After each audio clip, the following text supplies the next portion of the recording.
Pour échanger, les hommes ont bravé les obstacles, mer, désert et montagne. D'abord, avec des moyens rudimentaires, puis de plus en plus développés. Grâce à la domestication d'animaux, comme les ânes, les chevaux et les dromadaires, les hommes ont pu parcourir et traverser ces vastes espaces.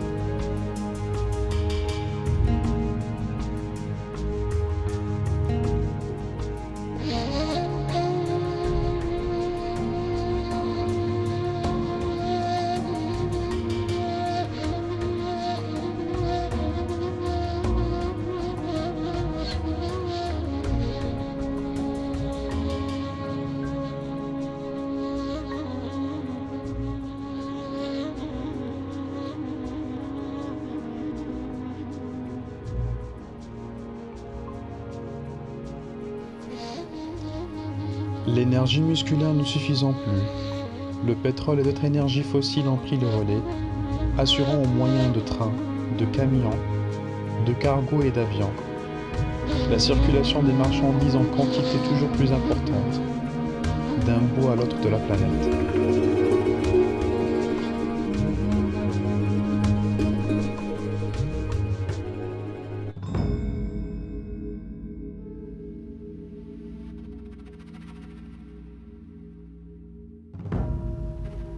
La réserve nationale du Masai Mara, d'une étendue de 151 000 hectares, constitue l'une des plus vastes espaces protégés du monde, avec son prolongement en Tanzanie, le parc de Serengeti.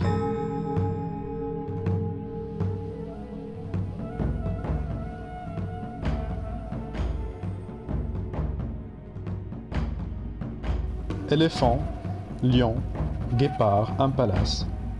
Sa richesse en biotope permet à cette réserve d'être un lieu hautement fréquenté par les espèces migratrices et leurs prédateurs durant la saison sèche.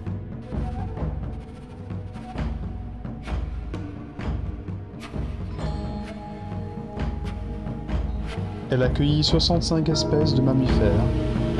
La faune est source de conflits avec les éleveurs.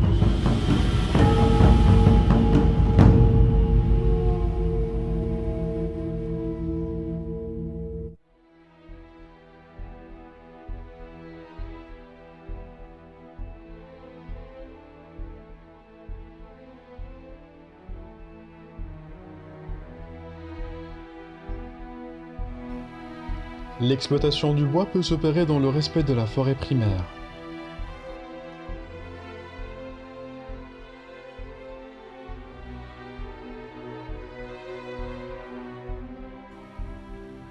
En effet, couper du bois n'est pas néfaste, car c'est une ressource qui se renouvelle à condition de lui en donner les moyens et le temps.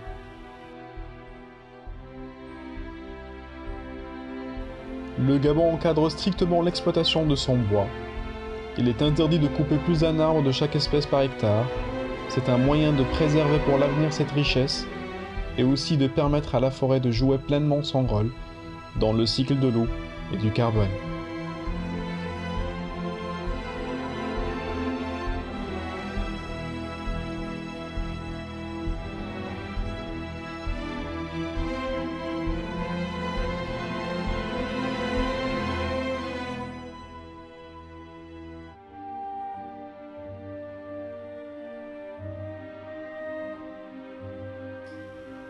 La plus grande zone humide du monde se trouve au Brésil, en Bolivie et au Paraguay.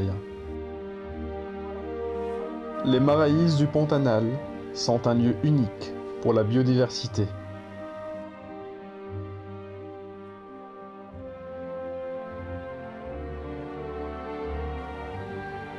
Au cours du XXe siècle, la moitié des zones humides de la planète ont disparu à cause de l'action de l'homme, qui les a pendant longtemps jugées insolibres et les a convertis pour gagner de nouveaux territoires pour l'agriculture ou l'urbanisation.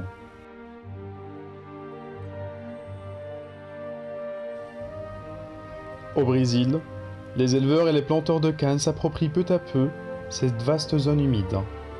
De par le monde, l'extension des villes et des terres agricoles entre en conflit avec la préservation du milieu fragile et l'important comme les forêts les mangroves et les zones humides.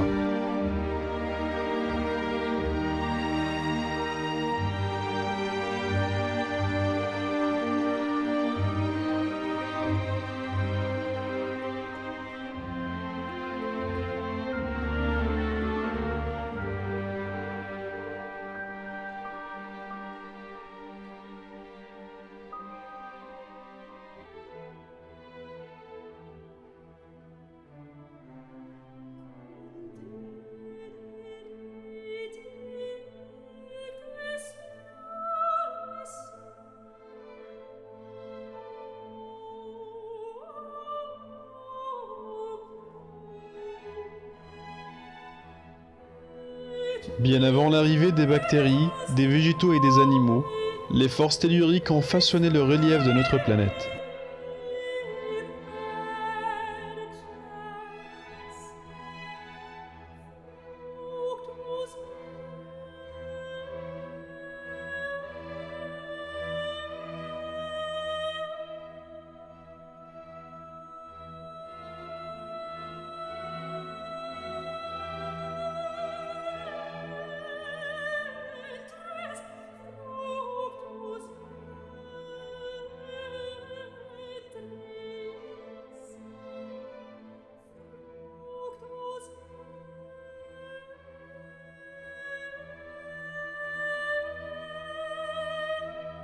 La roche en fusion et les cendres des volcans ont laissé des traces très anciennes, mais aussi récentes, bien visibles en Islande.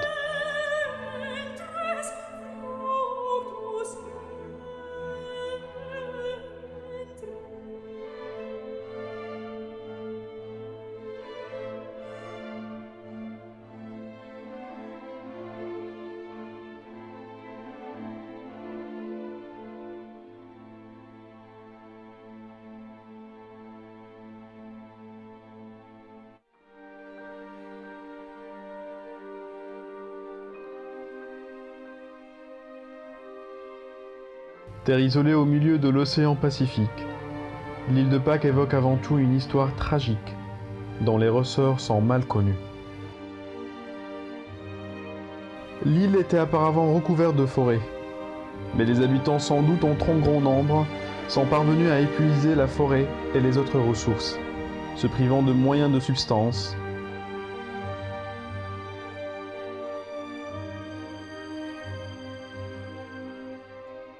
Ils ont laissé ces gigantesques statues, ultime trace de leur présence, sur ce qui est devenu une terre inhospitalière.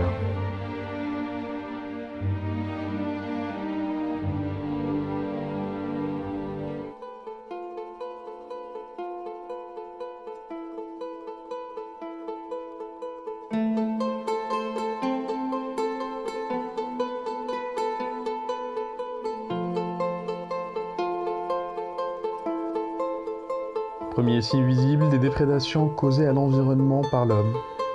La fonte des glaces marines et continentales est un problème tant local que global.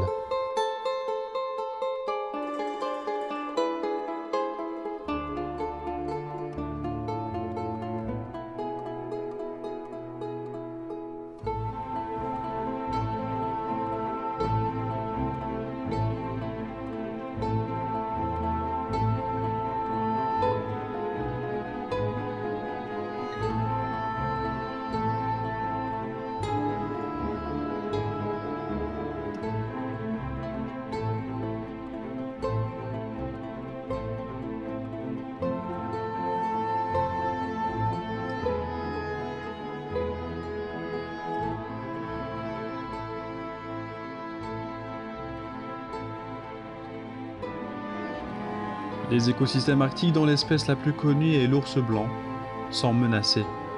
Les populations autochtones, notamment les Inuits, voient aussi leurs conditions de vie se dégrader avec la fonte de la banquise. Les glaces sont les témoins des évolutions climatiques, mais leur disparition aura des conséquences qui iront au-delà de régions polaires. La fonte des calottes glaciaires entraînera une montée du niveau des océans qui modifiera les littoraux du monde entier.